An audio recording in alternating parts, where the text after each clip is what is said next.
물가가 빠르게 치솟아 내 집 마련하는 게 서민들의 꿈인 세상이라죠. 사는 데는 돈이 다가 아니라지만 삶을 영위하기 위해 돈이 필요한 건 부정할 수 없는 사실인 것 같아요.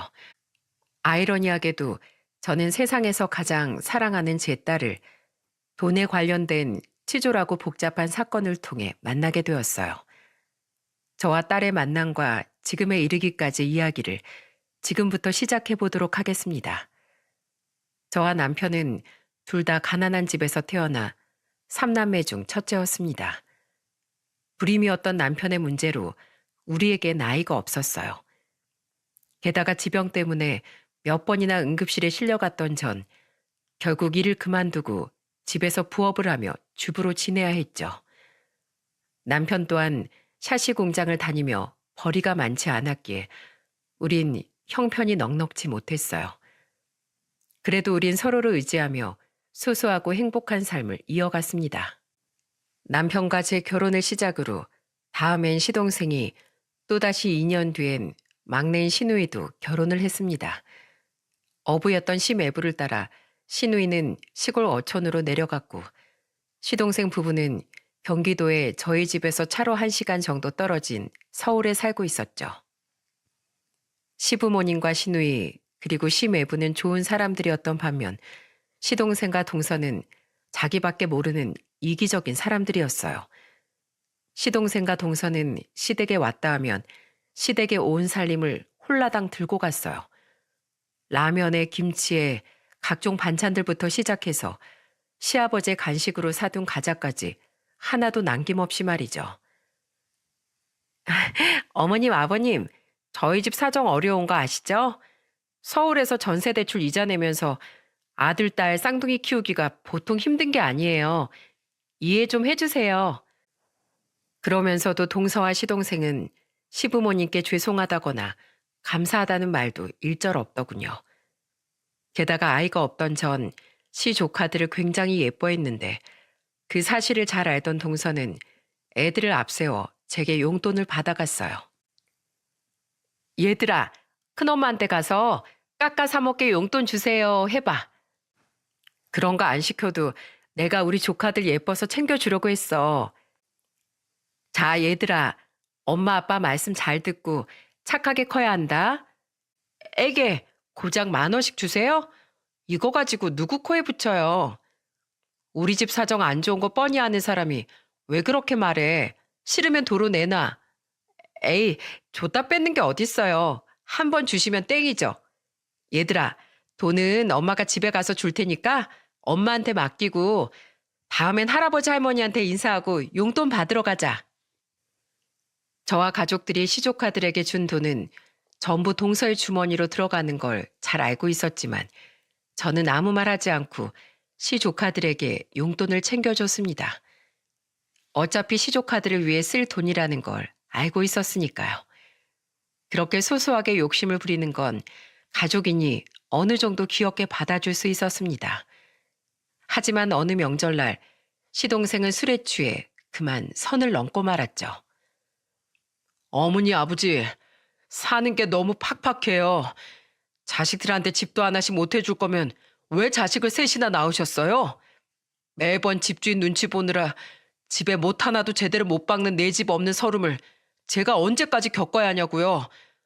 금수저 못 돼도 적어도 동수저는 입에 좀 물려주셨어야 되는 거 아닌가요? 하고 많은 수저 중에 흙수저가 뭐예요, 흙수저가.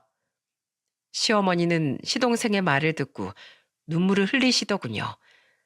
저는 시어머니를 꼭 안고 달래드리기 바빴고 당시 일찍 잠에 드셔서 자리에 계시지 않던 시아버지 대신 남편은 시동생에게 크게 화를 냈습니다.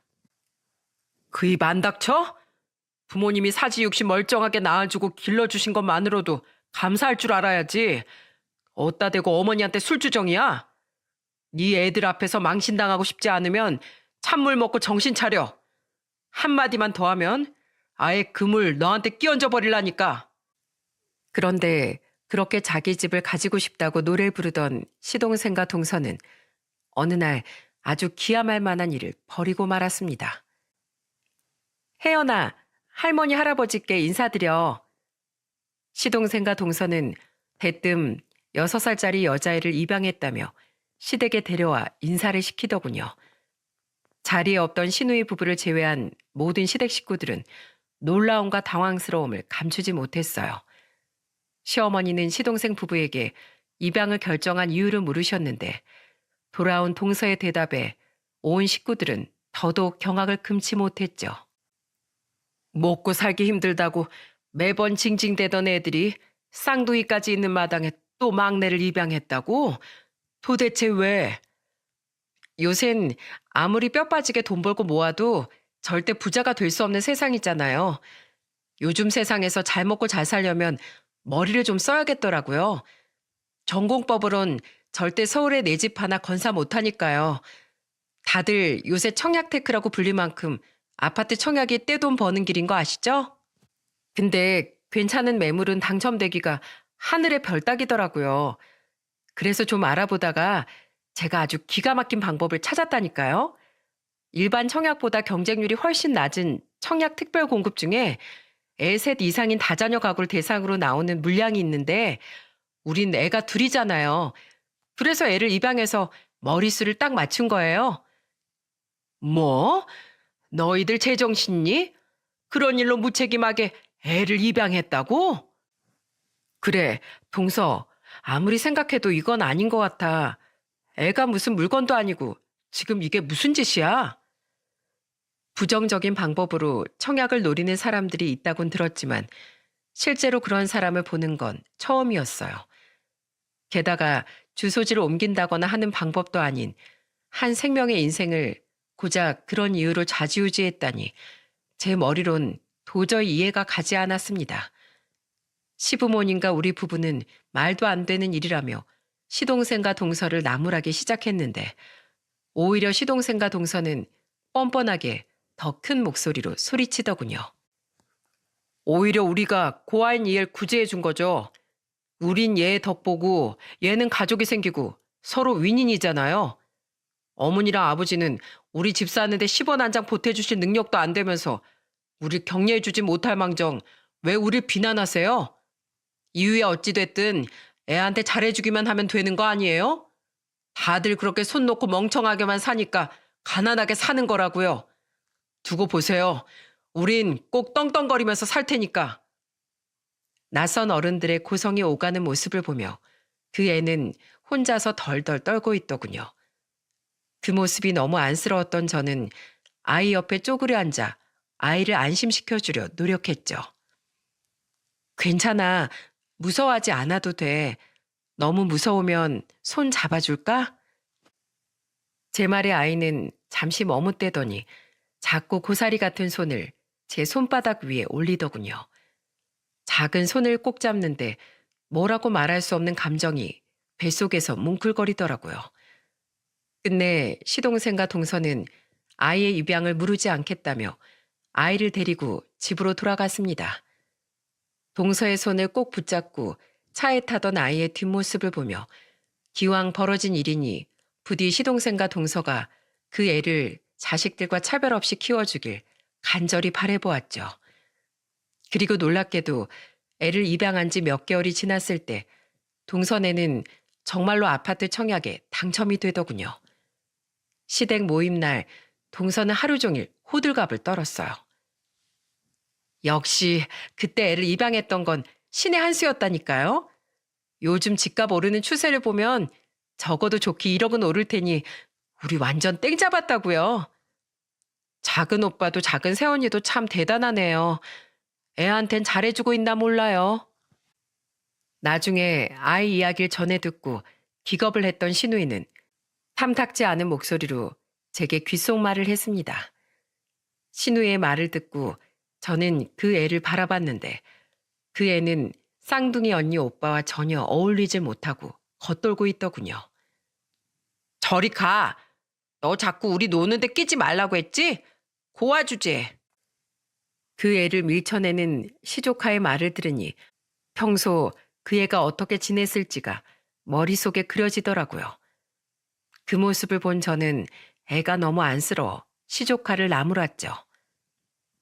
동생한테 그런 말 하면 안 되지. 혜연이도 엄마 아빠가 같은 엄연한 너희 동생이야. 혜연아, 이리 와. 큰엄마랑 놀자.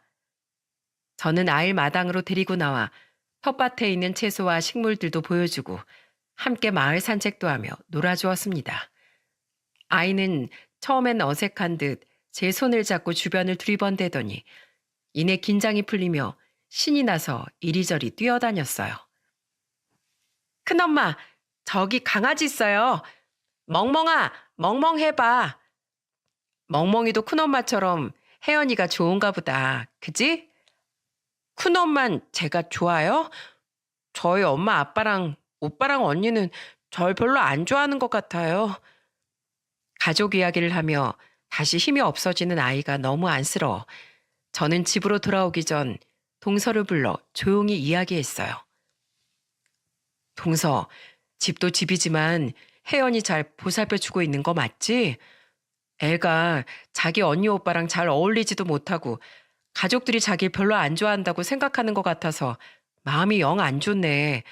애 좀 잘 챙겨줘. 잘 챙겨주고 있어요. 씻기고 먹이고 얼마나 손이 많이 가는데요. 애가 워낙에 내성적이어서 가족이랑 잘 못 어울리는 것 뿐이에요. 저희의 일은 제가 알아서 할 테니까 신경 쓰지 말아주세요, 형님. 동서는 아니라고 말했지만 저는 계속해서 그 애에게 마음이 쓰였어요.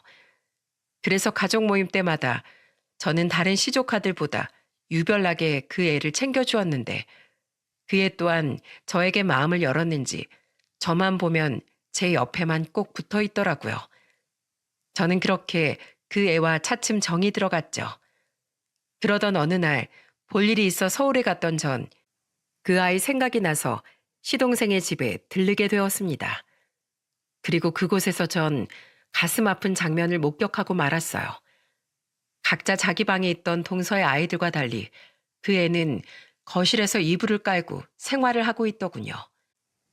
동서, 여태 혜연이를 거실에서 키웠어? 유나랑 같은 방이라도 쓰게 하면 되잖아. 괜찮아요. 애들이 아무 데서나 잘 자는데요, 뭘. 그나저나 형님, 역시 남의 애 키우는 게 쉬운 일이 아니더라고요. 먹고 살기도 빠듯한데 입이 하나 느니까 요샌 제 밥 먹는 모습만 봐도 괜히 믿고 꼴 보기가 싫어요. 아파트 완공되고 입주하자마자 얼른 쟤부터 파양해야겠어요. 입주 전에 파양하면 청약 당첨된 게 취소될 수 있어서 그 전까진 돌려보내지도 못하고 보통 골칫거리가 아니라니까요. 동서는 마치 마트에서 물건을 반품한다는 이야기를 하듯 아무렇지도 않게 파양 이야기를 꺼내더군요.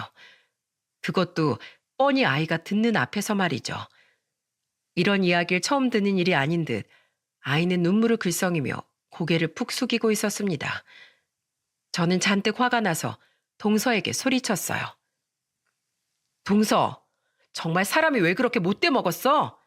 입양이 무슨 장난이야? 키우던 개도 정이 들어서 그렇게 못 버리겠다. 어떻게 자기들 입속만 채우고 하나의 인생을 이렇게 책임감 없이 내팽개칠 수 있어? 어머, 제 아이 제가 알아서 하겠다는데 형님이 웬 난리예요? 그렇게 애가 불쌍하면 우리가 파양한 뒤에 직접 주워다 키우시던가요? 진짜 여기까지 찾아와서 왜 난리야? 짜증나게. 그만 돌아가 주세요. 동서는 인상을 쓰며 저를 마구 집 밖으로 밀쳐내더군요. 정말 너무 화가 나 속이 터질 것 같았습니다. 어떻게 한번 부모를 잃은 불쌍한 아이를 단물만 쏙 빼먹고 고아원으로 돌려보낼 생각을 할 수 있단 말인가요? 물론 더 이상 부양 의사가 없는 부모 아래에서 억지로 자라게 하는 것도 아이에게 못할 짓이라는 걸 알지만 그걸 아무렇지도 않게 생각하는 동서의 이기적인 심보는 도저히 용납할 수가 없더라고요. 집으로 돌아와 남편에게 이 이야기를 전해주니 남편 또한 화가 나서 길길이 날뛰었습니다. 그놈들이 사람이야? 머리술 맞췄네 어쩌고 할 때부터 알아봤어. 아예 처음부터 아파트 분양만 받으면 다시 애를 파양할 생각이었던 거 아니야? 그 인간들이라면 그러고도 충분히 남을 종자들이야. 애가 불쌍해서 어떡해요? 파양 어쩌고 하는 거 보니까 더 이상 걔 자식 취급도 안 할 것 같은데요. 아휴, 아직 어린애 팔자가 왜 그렇게 사나운 건지 원. 내가 호연이 그놈한테 전화해서 다시 따끔하게 한번 말해볼게. 하지만 부부는 유유상종이라고 시동생 또한 동서와 별반 다르지 않은 반응을 보였습니다. 완전 배째라 식이었죠. 아, 형이랑 형수님이 뭐라고 하든 우린 아파트에 입주만 하면 그만이야. 괜히 형네는 자식도 없고 집도 없어서 부러워서 우리한테 더 그러는 거지? 추하니까 그만해, 형. 그 뒤 시부모님까지 자신들을 비난하자 시동생과 동서는 시댁에는 얼굴을 잘 비추지 않더군요. 애가 너무 걱정됐지만 집으로 찾아간다고 한들 문전박대 당할 것이 뻔했고 우리가 그 애를 위해 당장 할 수 있는 일도 없었기에 저와 남편은 그저 안타까워할 수밖에 없었죠. 하지만 시동생과 동서는 그렇게 고대하던 아파트에 결국 입주하지 못했습니다. 어느 날 시어머니는 제게 전화를 걸어 놀라운 소식을 전해주셨어요. 큰애야, 둘째네 아파트 청약 당첨이 취소됐다는구나. 방금 네 동서가 나한테 전화해서 울며 불며 하소연을 하더라. 네? 갑자기 왜요? 에휴, 그 못된 것들이 아주 처음부터 혜연이를 청약 당첨되면 파양할 목적으로 데려왔다더구나. 그 사실이 적발돼서 취소당했대. 내 자식이지만 어찌 그렇게 금수로 자랐는지 원. 알고 보니 동선애가 애를 입양한 고아원의 한 보육교사가 원장 몰래 돈을 받고 청약을 노리는 부부들에게 무분별하게 애들을 입양 보냈었다는군요. 깐깐해야 할 입양심사에서 임의로 서류를 조작해서 말입니다. 누군가의 제보로 범행 사실이 드러난 보육교사는 형사처벌을 받았고 검찰 조사를 통해 동선애 또한 200만 원이나 주고 입양한 그 애를 이용해 부정하게 청약에 당첨된 사실이 드러났던 거예요. 결국 동선애는 당첨 취소와 함께 벌금까지 물었다고 하더군요. 앞으로 몇 년인가 동안 청약 기회도 박탈됐대.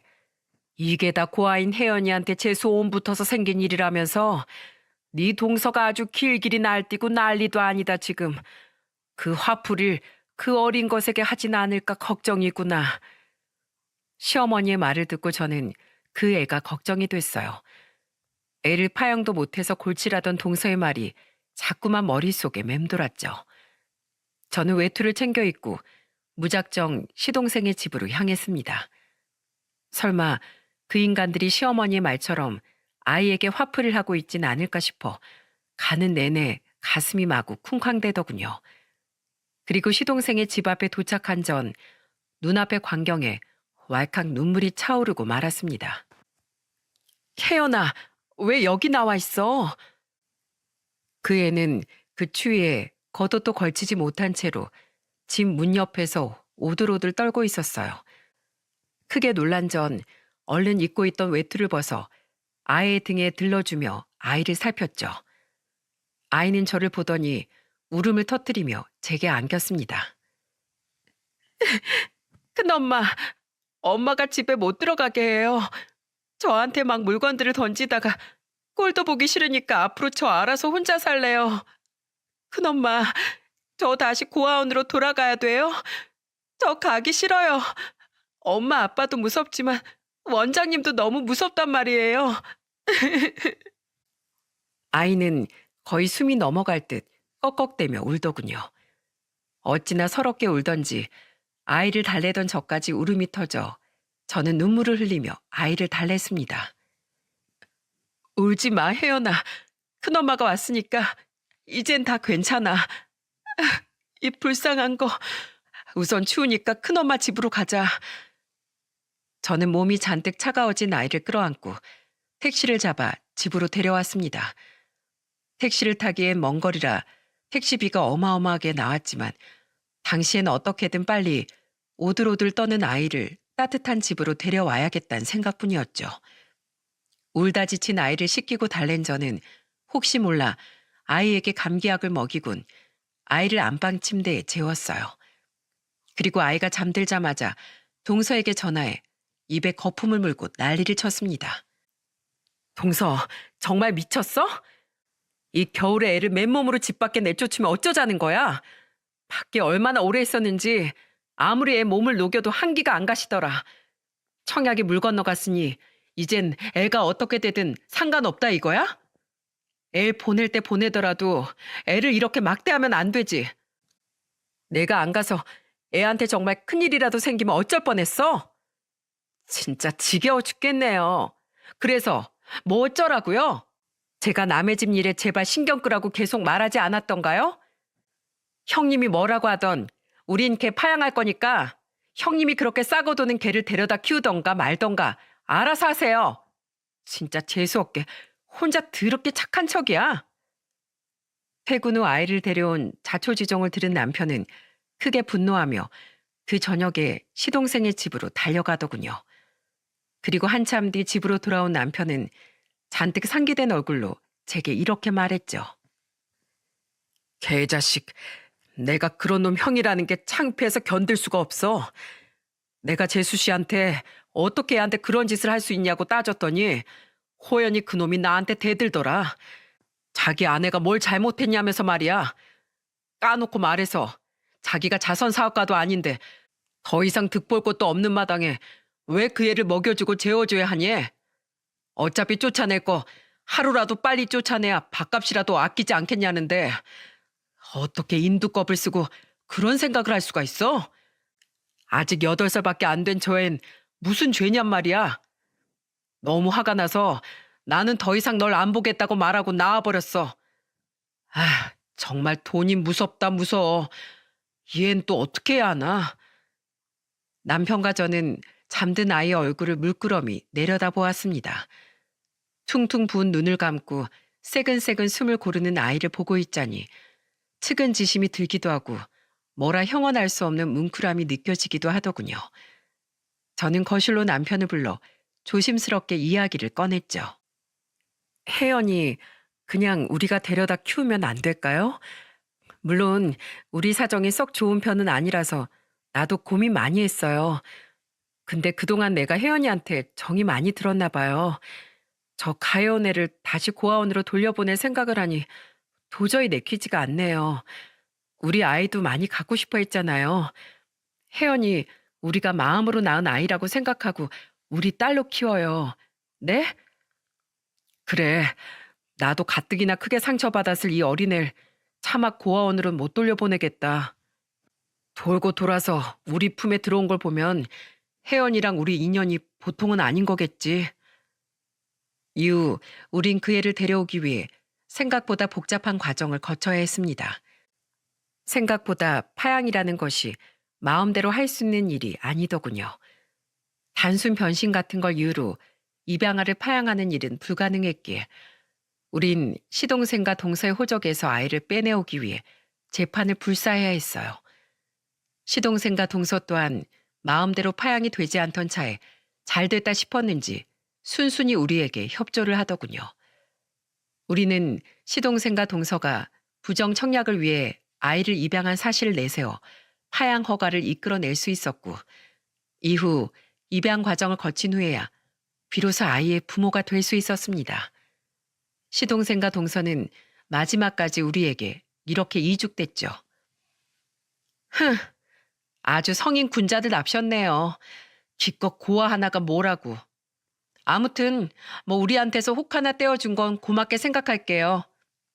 피차 얼굴 봐서 기분 좋을 것 하나 없는 사이니까 앞으로 웬만하면 서로 얼굴 보지 말자고요. 그 이후 시동생 부부와 우린 거의 남남처럼 왕래 없이 지냈습니다. 신우이 또한 시동생 부부에게 정이 뚝 떨어졌다며 시동생 부부와 인연을 끊었고 간간히 시부모님만 시동생네와 연락을 주고받는 것 같더군요. 나중에 시어머니께 들어보니 시동생 부부는 몇 년간 집 마련을 못하다가 경기도에 있는 구축 아파트를 매매해 이사를 했다고 해요. 곧 그 지역이 재개발이 된다는 정보를 듣고 말입니다.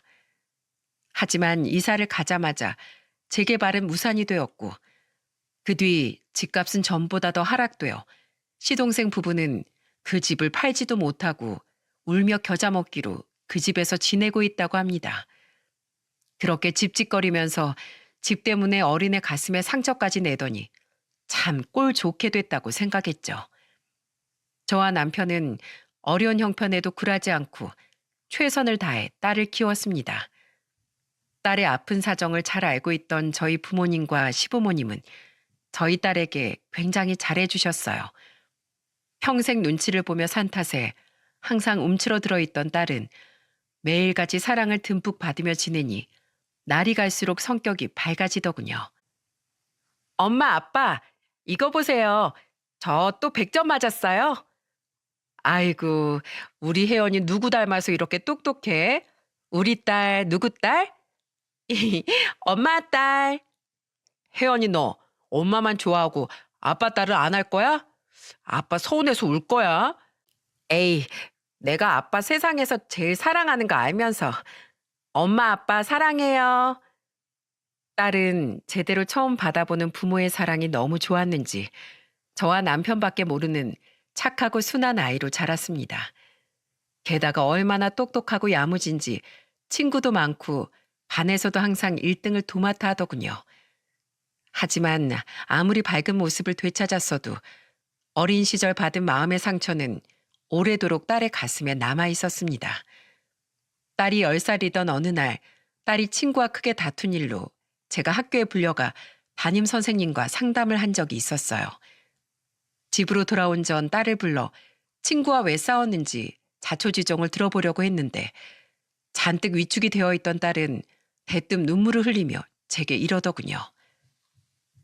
혜연아, 엄마랑 잠깐 이야기 좀 할까? 잘못했어요, 엄마.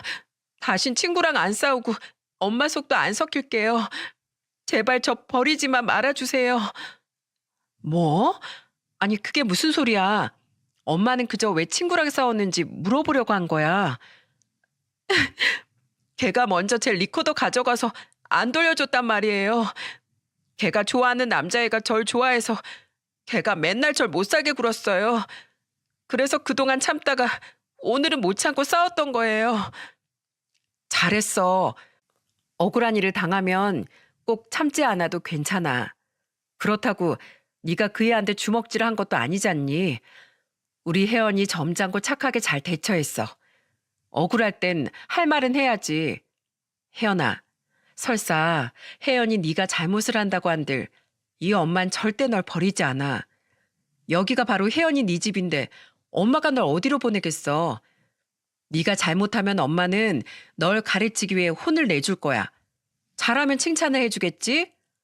그렇게 널 올바른 사람으로 키워내는 게 부모인 이 엄마가 할 일이야. 잘못한 자식일지언정 네가 내 자식이 아니게 되는 일은 절대 없을 거란다.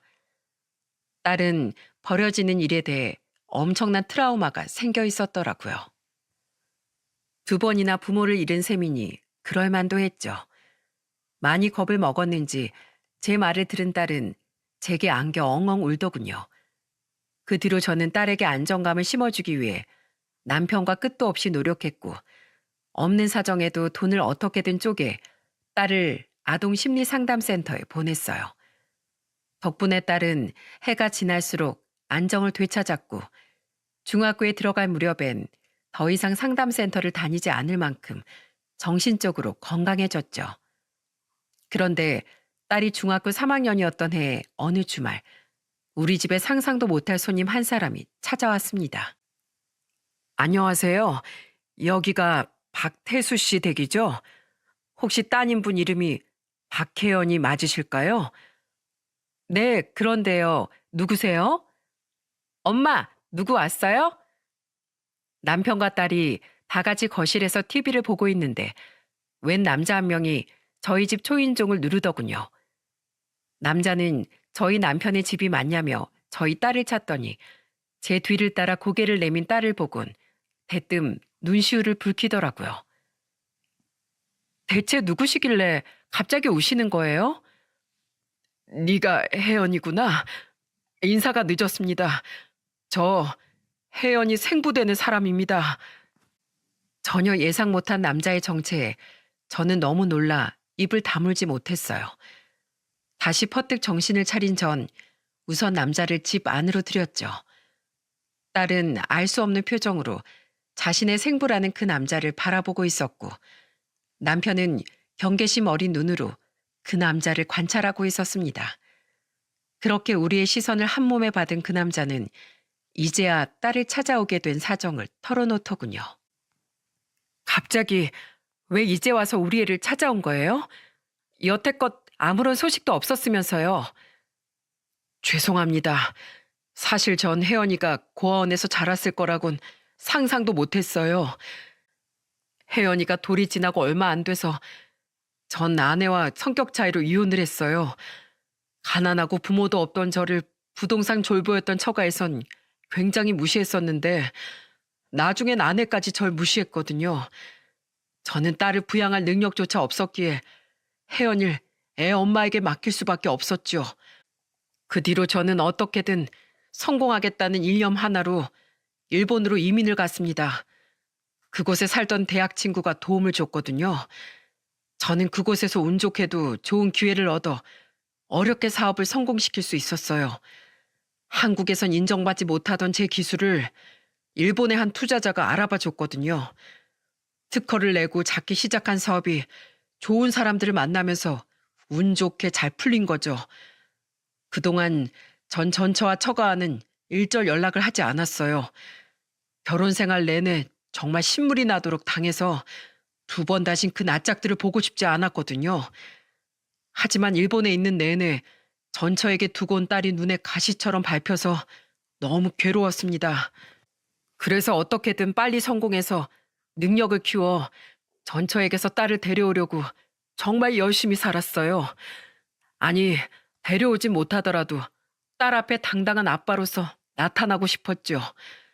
그렇게 밑바닥부터 기어 올라와 성공을 한 뒤 전철 찾아갔다가 정말 기절하는 줄 알았습니다. 전처는 저와 이혼한 지 1년도 되지 않아 잘 사는 집 남자 재혼을 했는데 그쪽 집안에서 애를 반기지 않았던 모양이에요. 그럼 부모로서 당연히 자식을 선택해야 하는 거 아닙니까? 기가 막히게도 전처는 자기 앞길만 생각하고 자기 부모랑 합심해서 애를 고아원에 버렸더라고요. 저는 혜연이가 고아원에서 힘들게 지내고 있을 줄은 상상도 못했습니다. 겨우겨우 수소문한 끝에 혜연이가 두 분께 입양된 걸 알게 되자마자 곧바로 이곳으로 달려온 거예요. 들어보니 생부의 사정도 참 아이러니하고 딱하더군요. 딸이 버려진 줄도 모르고 그 오랜 시간 딸을 그리워하기만 했다던 딸의 생부는 저희 딸을 끌어안고는 오열을 했죠. 이 아빠가 미안하다 혜연아. 네가 고아원에 있는 줄 알았더라면 내가 진즉에 널 데려왔을 텐데 자식의 불행을 꿈에도 모르고 나 혼자만 잘 먹고 잘 살던 이 아빠를 용서하지 말거라. 그렇게 힘든 상황에서도 이렇게 예쁘게 잘 자라줘서 정말 고맙구나. 아니요, 저 하나도 안 힘들었어요. 비록 어렸을 때 나쁜 일들을 겪긴 했지만 그 덕분에 지금 저희 엄마 아빠를 만날 수 있었는걸요. 저희 집 비록 조금 가난하긴 해도 저희 부모님은 부족한 거 하나 없이 절 잘 키워주셨어요. 그래도 이렇게 절 낳아준 친아빠를 만나서 저 너무 기뻐요. 제가 친부모 두 사람 모두에게 버림받지 않았다는 사실을 알게 되었으니까요. 딸은 눈물을 뚝뚝 흘리며 생부에게 이야기했습니다. 한참 뒤 겨우 눈물을 그친 딸의 생부는 딸에게 함께 일본으로 가자고 이야기하더군요. 그 말을 듣는데 갑작스럽게 딸을 잃을 수도 있겠다는 생각에 심장이 쿵 하고 내려앉았어요. 하지만 무엇보다 딸의 의사가 제일 먼저라고 생각했기에 저와 남편은 서로 손을 꼭 마주잡고 딸의 대답을 기다렸죠. 그건 싫어요. 저는 엄마 아빠 옆에서 떨어지기 싫으니까요. 혜연아, 그래도 이 아빠랑 일본에 가면 지금보다 더 풍족하게 살 수 있어. 어머님, 아버님 뒤늦게 찾아와서 갑자기 혜연이를 데려가겠다고 말씀드리긴 정말 죄송하지만 말씀드렸다시피 저 정말 성공했습니다. 제가 혜연이를 데려가면 훨씬 더 나은 환경에서 애를 더 잘 키울 수 있어요. 다른 나라에서 산다는 것도 애한테 아주 귀중한 경험이 될 거고요. 그러니까 혜연이 저한테 좀 보내주시면 안 될까요? 저 이제라도 제 딸을 잘 보살피며 살고 싶습니다. 애를 위한 일이라면 우리가 못할 일이 뭐가 있겠습니까? 다만 제일 중요한 건 혜연이의 마음이니까 애 의사를 존중해 주기로 하죠. 하지만 딸은 끝까지 자신의 생부와 함께 살길 거부하더군요. 나중엔 화까지 내며 거절하는 딸의 태도에 딸의 생부는 망연자실한 듯 보였어요. 결국 생부는 딸을 설득하는 걸 포기했는지 저와 남편에게 이런 제안을 했습니다. 그런데 그 제안이라는 것이 사람을 참 기가 차게 만들더라고요. 그럼 제가 혜연이를 더 나은 환경에서 지내게라도 할 수 있도록 이 낡은 전셋집에서 이사시켜드리겠습니다. 아버님 직장까지 출퇴근도 용이한 위치에 있는 서울의 아파트를 한 채 두 분 명의로 마련해드릴게요. 아무래도 애를 공부시키기엔 서울이 훨씬 학군이 좋을 테니까요. 단 몇 가지 조건이 있습니다. 첫째, 한 달에 한 번은 제가 딸을 만나게 해줄 것. 둘째, 집을 포함한 모든 저의 금전적인 지원은 딸을 위해서만 사용했다는 걸 항상 자료로 증빙할 것. 셋째, 딸의 장래에 관한 모든 일은 저와 상의 후 결정할 것.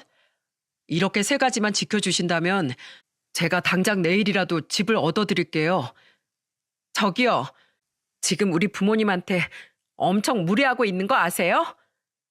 생부가 말을 마치자 딸은 버럭 화를 냈어요. 딸의 생부는 마치 선심을 쓰듯 마치 우리가 자신에게 딸을 빌미로 집을 요구한 것처럼 말하더군요. 그 말을 들으니 딸의 생부에 대한 연민이 싹 사라지더라고요.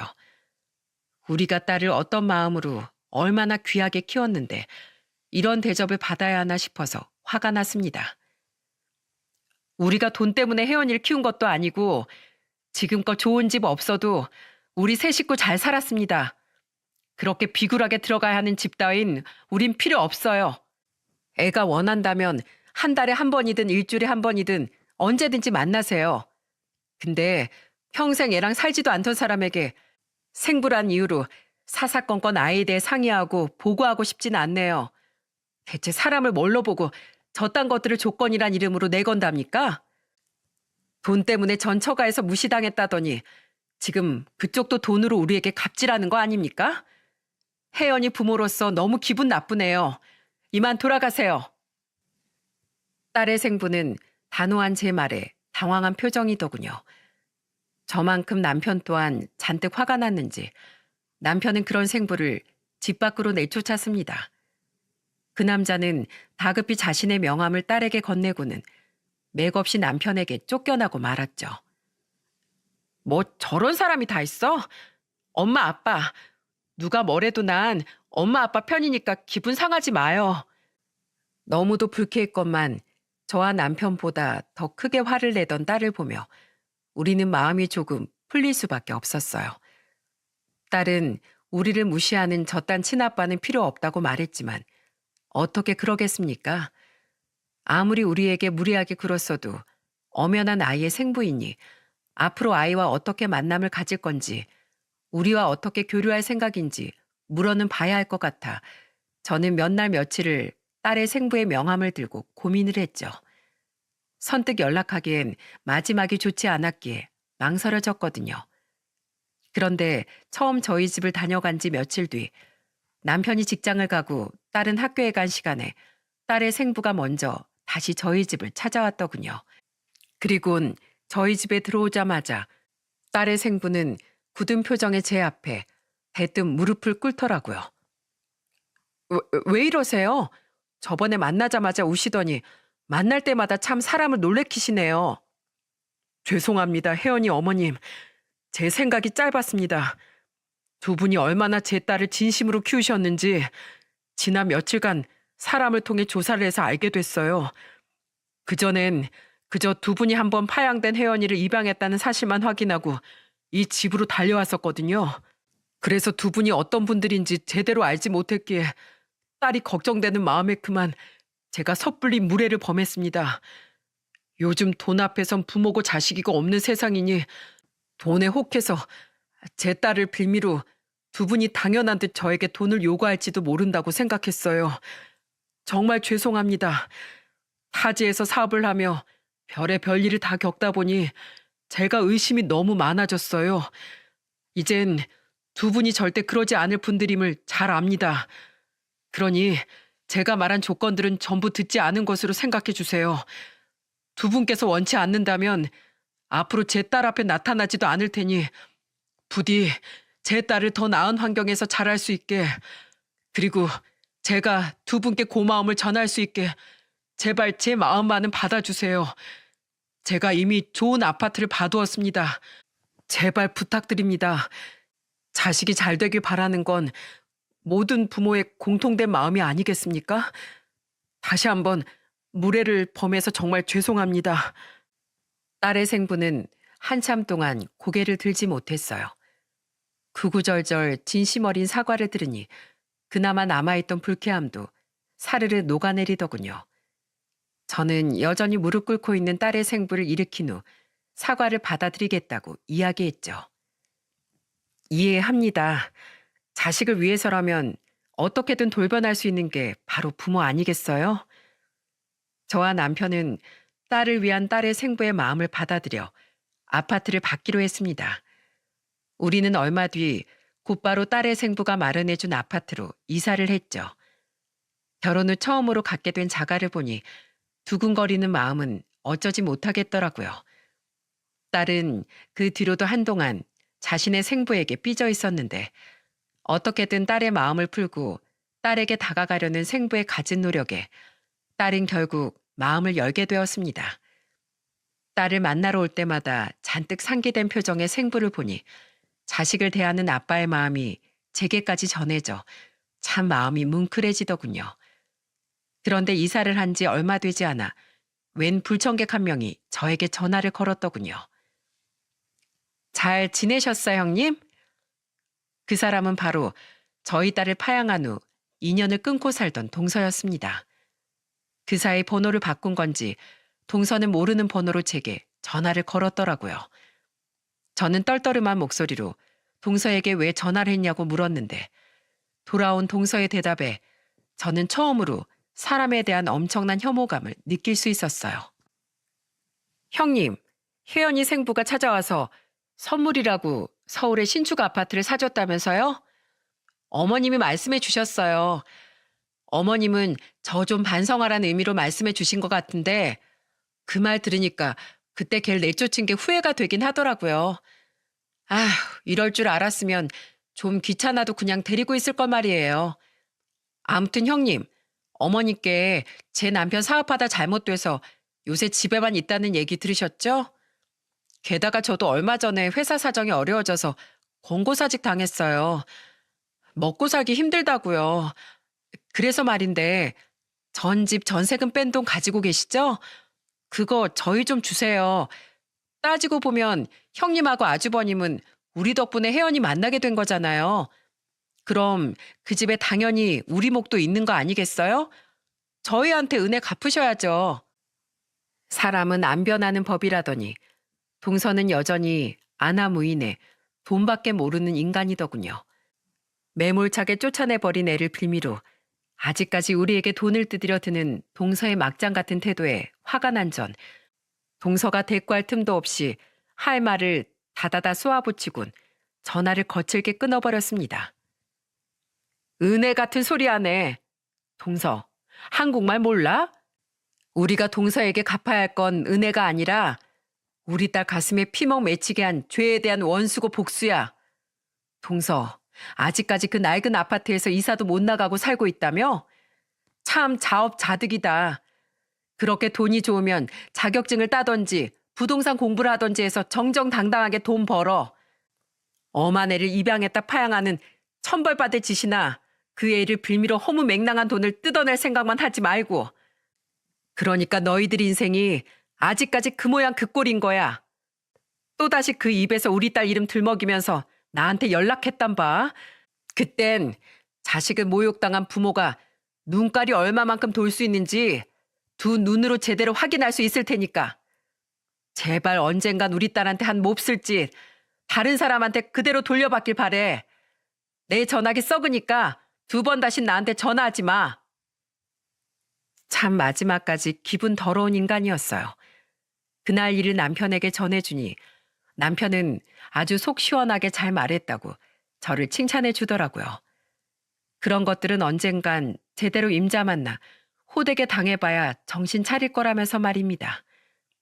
그렇게 2년이 흐른 지금 우리는 여전히 이사 온 집에서 행복하게 잘 살고 있습니다. 고등학생인 딸은 아빠를 둘이나 둔 부모 부자가 되었죠. 이번에 전교 5등 한 거 다음 주에 일본 아빠 오면 꼭 자랑해야지. 딸은 공부에 욕심이 많아 항상 전교 10등 안쪽을 유지하고 있어요. 아무래도 딸의 좋은 머리는 원래 공부를 잘했다던 딸의 생부를 닮은 것 같아 참 다행입니다. 딸의 생부는 일이 바쁜 와중에도 한 달에 한 번은 무조건 시간을 내서 한국에 들어와 딸을 만나고 갈 정도로 딸 바보랍니다. 우리는 그런 생부가 한국에 올 때마다 딸과 더 오랜 시간을 보낼 수 있도록 아예 저희 집에 따로 방을 마련해 두었죠. 때문인지 딸의 생부는 저희 남편과 서로 형님 동생이라고 부를 정도로 우리와 많이 가까워졌어요. 딸의 생부는 저희 집에 올 때마다 딸의 교육비와 생활비에 보태라며 100만 원씩 주고는 합니다. 처음엔 받지 않으려고 했지만 딸을 위해서라는 말을 들먹이니 차마 거절할 수도 없겠더라고요. 그래서 전 그 100만 원을 쓰지 않고 전부 모아놓고 있어요. 나중에 딸이 결혼할 때 결혼 자금에 보태줄 생각으로 말이죠. 저희 시부모님은 동서가 저희 딸을 빌미로 우리에게 돈을 뜯어내려 한 사실을 듣고 시동생 부부에게 오만정이 떨어지셨다고 합니다. 게다가 시동생 부부는 항상 두 분께 뭔가를 요구할 때만 연락을 해댔기에 시부모님은 아예 그 둘과 연락을 끊어버리셨대요. 그렇게 자기들 욕심만 채우며 남에게 피해만 끼치더니 결국 그들은 집도 돈도 가족까지 전부 잃게 되고 만 거죠. 참으로 그들에게 어울리는 초라한 결말이 아닐 수 없었습니다. 저는 앞으로도 저희 딸 눈에 눈물 날 일 없게 사랑으로 딸을 보듬고 지켜주며 살아가려고 합니다. 더 이상 그 어떤 풍파도 충분히 아픈 시간을 견뎌온 저희 딸에게 상처를 낼 수 없게 말이죠. 여러분, 아이를 입양한 순간 그 부모는 아이의 세상 전부가 되는 거라고 생각해요. 저는 제 이야기를 통해 한 생명을 입양하는 일에 대해 많은 사람들이 더 신중해지길 바라는 마음으로 사연을 보내게 되었습니다. 운이 없어 일찍이 부모를 여인 처지가 되었을 뿐 고아인 아이들도 우리와 똑같이 존중받을 권리가 있는 한 사람이라는 사실을 부디 모든 사람들이 잊지 않았으면 좋겠네요. 덧붙이자면 사람뿐 아니라 반려동물을 입양하는 것 또한 한 생명을 책임지는 일이니 부디 모든 사람들이 자신의 이기심으로 입양과 유기를 번복해 한 생명의 인생을 망가뜨리는 일을 저지르지 않기를 간절히 바라봅니다. 그럼 세상의 모든 외로운 아이들이 행복해지는 내일이 오길 간절히 바라며 이만 사연을 마치겠습니다. 감사합니다.